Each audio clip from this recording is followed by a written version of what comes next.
पाकिस्तानचा खोटारडेपणा पुन्हा एकदा उघडकीस आलाय। पाकनं भारताचे 5 जेट फायटर पाडल्याचा दावा पाकिस्ताननं केला। त्याचा पुरावा मागितल्यानंतर पाकड्यांचा खोटारडेपणा समोर आला।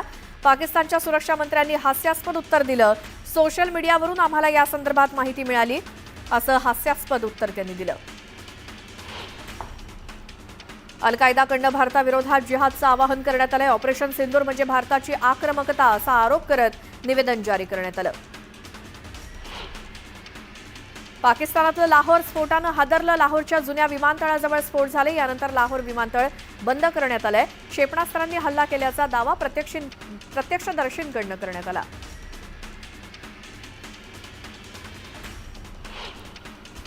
बलूच लिबरेशन आर्मीनंही पाकच्या सैन्यावरती हल्ले केलेत। बलुचिस्तान लिबरेशन आर्मीनं केलेल्या 2 वेगवेगळ्या हल्ल्यांमध्ये 14 पाकिस्तानी सैनिकांना ठार केल्याचा दावा केलाय। पाकिस्तानी सैन्याचं वाहन आयडीनं उडवण्यात आलं। या हल्ल्यात पाकिस्तानी लष्कराच्या स्पेशल ऑपरेशन्सचे सैनिक ठार झाले।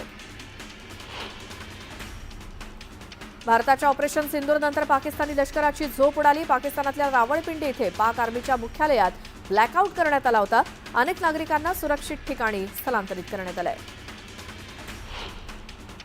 भारतानं दिलेल्या हल्ल्यांना प्रत्युत्तर देण्यासाठी पाकिस्तानच्या संरक्षण दलांना त्यांनी निवडलेल्या वेळेनुसार, ठिकाण आणि पद्धतीनुसार प्रत्युत्तर देण्याची परवानगी देण्याचा निर्णय राष्ट्रीय सुरक्षा परिषदेनं दिलाय।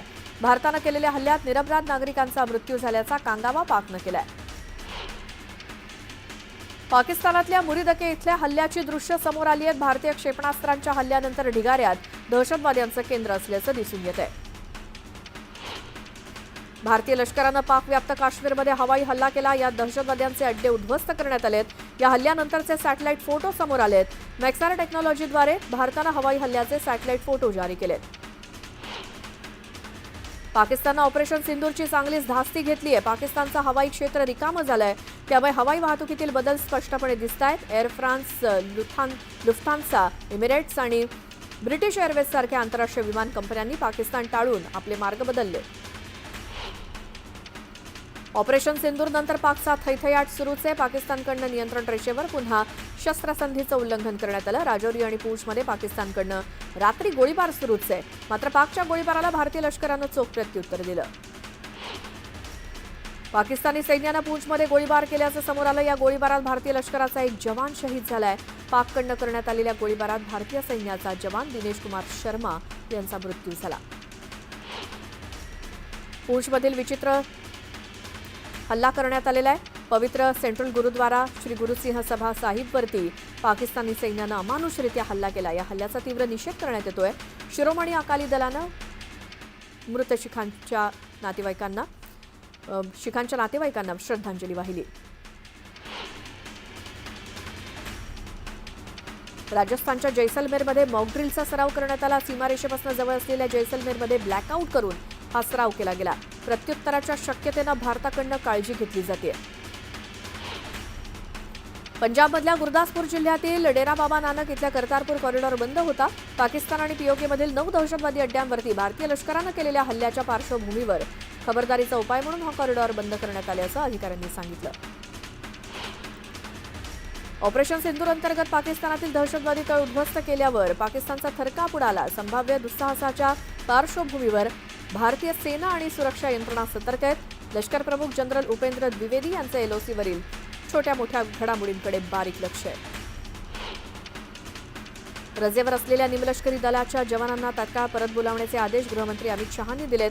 ऑपरेशन सिंदूरच्या पार्श्वभूमीवर सुरक्षेसाठी हा निर्णय घेण्यात आलाय। 1 मे रोजी ऑपरेशन सिंदूरचा प्लॅन तयार करण्यात आला। त्यानंतर ऑपरेशन सिंदूरच्या अंमलबजावणीसाठी 7 मे हा दिवस निश्चित करण्यात आला। हा प्लॅन तयार करत असताना साधारण 4 दिवस ऑपरेशनचे संबंधित अधिकारी दिल्लीतल्या साऊथ ब्लॉकमध्येच होते। हल्ल्याच्या पार्श्वभूमीवर आता उरण कारंजा इथल्या शस्त्रागारात पूर्वतयारी आणि खबरदारीची उपाययोजना म्हणून मोठ्या प्रमाणात शस्त्रसाठा सज्ज ठेवण्यात आलाय।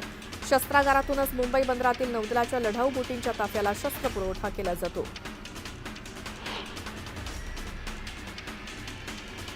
ऑपरेशन सिंदूर नंतर भारताकडनं सीमावर्ती भागात विशेष काळजी घेतली जाते। काश्मीरच्या अखनूर भागात कडेकोट सुरक्षा ठेवण्यात आली आहे। सुरक्षा दलांकडनं प्रत्येक वाहनाची काटेकोर तपासणी करून सोडण्यात येत आहे। ऑपरेशन सिंदूर नंतर पाकनं सीमावर्ती भागातल्या अनेक गावांना लक्ष्य करण्यास सुरुवात केली. सीमावर्ती भागातील निरपराध नागरिकांवरती पाककडनं गोळीबार करण्यात येतोय. त्यामुळे घाबरलेल्या नागरिकांकडनं सुरक्षित ठिकाणी स्थलांतर केलं जात आहे. भारतानं पहलगाम हल्ल्याचा बदला घेत यशस्वीरित्या ऑपरेशन सिंदूर राबवलं. त्यानंतर खबरदारीचा उपाय म्हणून जम्मू, पंजाब आणि राजस्थानमधील भारत-पाक सीमावर्ती भागातील 14 जिल्ह्यांमधील सर्व शाळा बंद ठेवण्याचा निर्णय घेतलाय. त्यानुसार सूचना जारी करण्यात आल्या आहेत. भारतीय सैन्य दलानं पाकव्याप्त काश्मीरमधील दहशतवादी तळ उद्ध्वस्त केल्यानंतर पाकिस्तानकडनं संभाव्य हल्ला होण्याच्या शक्यता आहेत. त्यामुळे सुरक्षा यंत्रणा सतर्क आहेत. या पार्श्वभूमीवर देशाची आर्थिक राजधानी आणि दहशतवाद्यांच्या कायमस्वरूपी हिटलिस्टवरील असलेल्या मुंबईला हाय अलर्ट देण्यात आलाय. विमानतळ आणि रेल्वे स्थानकांसह शहरातील संवेदनशील ठिकाणी कडेकोट बंदोबस्त तैनात आहे. ज्या संरक्षण कर्मचाऱ्यांनी 31 मे 2025 पर्यंत एअर इंडिया आणि एअर इंडिया एक्सप्रेसच्या विमानांचं तिकीट बुक केलंय त्यांना कर्तव्य बजावण्यासाठी अचानक तिकीट रद्द करावं लागलं तर आम्ही त्याचे पूर्ण पैसे देऊ असं एअर इंडियानं स्पष्ट केलं. पाकव्याप्त काश्मीरमधील हल्ल्यानंतर लागू केलेल्या निर्बंधांमुळे 200हून अधिक उड्डाणं रद्द करण्यात आली आहेत. श्रीनगरसह किमान 18 विमानतळावरील कामकाज तात्पुरतं बंद केलंय. Air India, IndiGo, SpiceJet, Air India Express, Akasa Air आणि काही परदेशी विमान कंपन्यांनी विविध विमानतळावरच्या त्यांच्या सेवा रद्द केल्या आहेत. ऑपरेशन सिंदूरनंतर देशातील महत्त्वाच्या विमानतळावरील नागरी उड्डाण सेवा तात्पुरत्या स्थगित करण्यात आलेल्या आहेत. त्याचा थेट परिणाम पुणे विमानतळावरून होणाऱ्या 5 उड्डाणांवरती झालाय. त्या मार्गावरील सर्व सेवा रद्द करण्यात आल्या आहेत. कोल्हापूर विमानतळ सुद्धा अलर्ट मोडवरती आहे. केंद्रीय गृह मंत्रालयाकडून सज्जतेबाबत कोल्हापूर विमानतळ प्रशासनाशी समन्वय साधण्यात आला. यावेळी भविष्यातील कारवाईत कोल्हापूर विमानतळ महत्त्वाची भूमिका बजावण्याची शक्यता आहे. ऑपरेशन सिंदूरमध्ये LMSचा म्हणजेच लॉइटरिंग म्युनिशन सिस्टमचा वापर करण्यात आला. त्यामुळे थेट टार्गेटला नेस्तनाबूत करण्यात यश आलं. भारतीय सैन्याला नागपुरातून देखील या LMSचं बळ मिळतं आणि नागास्त्र 1च्या प्रणालीचा यात उपयोग करण्यात आल्याची दाट शक्यता आहे. गोपनीयता बाळगायची असल्यामुळे संरक्षण मंत्रालयाकडनं याबाबत कुठलीही माहिती देण्यात आलेली नाही. भारतानं पाकिस्तानच्या दहशतवादी ठिकाणांवरती हवाई हल्ले केल्यानंतर तटस्थ प्रतिक्रिया देणाऱ्या अमेरिकेच्या राष्ट्राध्यक्षांनी मध्यस्थीची ऑफर दिली आहे. ट्रम्प यांनी यापूर्वी पाकिस्तानसोबत समेट घडवून आणण्याची भारताला ऑफर दिली होती, परंतु भारतानं ती फेटाळली.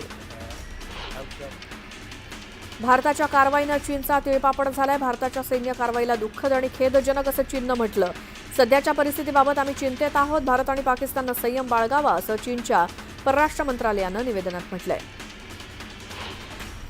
भारत आणि पाकिस्तानमधील वाढत्या तणावादरम्यान इराणचे परराष्ट्र मंत्री सय्यद अब्बास अरक्ची हे त्यांच्या पहिल्याच भारत दौऱ्यावरती येत आहेत. ते आज त्यांचे भारतीय समकक्ष S जयशंकर यांना भेटतील. भारत आणि इराणमधील 20व्या संयुक्त आयोगाच्या बैठकीचं सहअध्यक्षपद दोघेही जण भूषवतील. प्रमुख मुस्लिम संघटना जमियत उलेमा ए हिंद आणि जमाते इस्लामी हिंद यांनी सशस्त्र दलांसोबत एकता व्यक्त केली.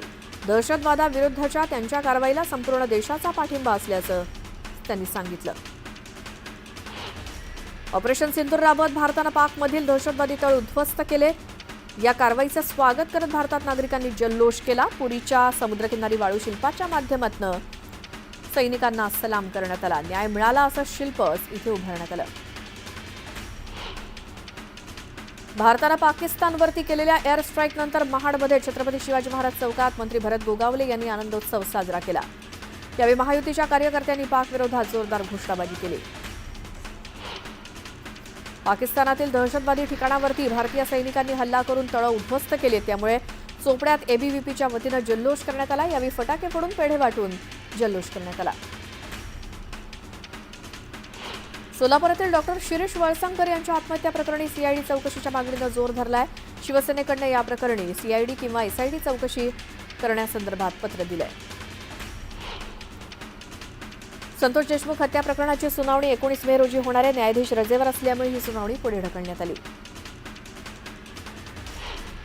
राज्यातील सरकारी शाळांमधील 42,97,000 विद्यार्थ्यांना मोफत गणवेश देण्यात येणार आहेत. त्यासाठी 257,86,74,000 रुपयांची तरतूद समग्र शिक्षा अभियानांतर्गत करण्यात आली आहे. मुंबई विद्यापीठानं तृतीय वर्षाच्या 6व्या सत्राच्या परीक्षेचा निकाल 13 दिवसात जाहीर करत विद्यार्थ्यांना दिलासा दिला. मात्र ABCID नसल्यामुळे विद्यापीठानं 16,521 विद्यार्थ्यांचा निकाल राखीव ठेवलाय. मुंबई विद्यापीठाच्या परीक्षेतील नवा गोंधळ समोर आलाय. विद्यापीठानं LLB तृतीय वर्ष अभ्यासक्रमाच्या द्वितीय सत्राच्या परीक्षेत विद्यार्थ्यांना चुकीची प्रश्नपत्रिका दिल्याचं समोर आलंय. दरम्यान या प्रकारानंतर विद्यार्थ्यांना 1 तासानं सुधारित प्रश्नपत्रिका देण्यात आली. RTE प्रवेशासाठी नवी मुंबईत पालकांनी पाठ फिरवल्याचं चित्र आहे. RTE योजनेचा लाभ घेण्यासाठी यावर्षी नवी मुंबई शहरात 2140 जागांसाठी शासनाला 5560 विद्यार्थ्यांचे अर्ज प्राप्त झाले.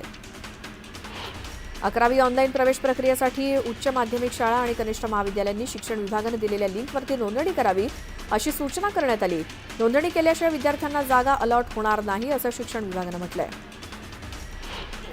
सोलापूरकरांच्या पाकणी जलशुद्धीकरण केंद्राचा मार्ग अखेर मोकळा झालाय. आमदार देवेंद्र कोठे यांनी शासन दरबारी केलेल्या पाठपुराव्याला यश आलं. त्यामुळे पालिकेचे 8 कोटी रुपये वाचणार आहेत. अकोल्याला पाणीपुरवठा करणाऱ्या महानमधील मुख्य जलवाहिनीच्या कान्हेरी इथल्या वॉलमधनं मागील 2 दिवसांपासून मोठ्या प्रमाणात गळती सुरू आहे. त्यामुळे हजारो लिटर पाणी रस्त्यावरनं वाहून जातं. एकीकडे 5 दिवसाआड पाणीपुरवठा होत असल्यामुळे नागरिकांनी संताप व्यक्त केला. चंद्रपुरातील रामबाग ग्राउंडवरती जिल्हा परिषदेच्या इमारतीचं बांधकाम सुरू झालंय. मात्र याला स्थानिकांसह खेळाडू आणि युवकांनी विरोध केलाय. इमारतीसाठी खोदलेला खड्डा बुजवून नागरिकांनी विरोध दर्शवला.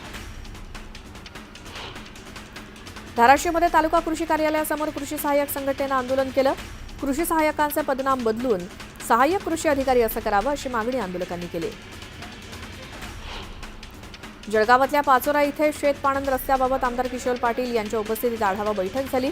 यावेळी ग्रामसेवकांकडून शेतपाणंद रस्त्याबाबत दुर्लक्ष केलं जात असल्याच्या तक्रारी शेतकऱ्यांनी किशोर पाटलांकडे मांडल्या. त्यावरून किशोर पाटील यांनी ग्रामसेवकांची चांगलीच कानउघडणी करून शेतपाणंद रस्त्याची कामं तातडीनं मार्गी लावण्याच्या सूचना केल्या.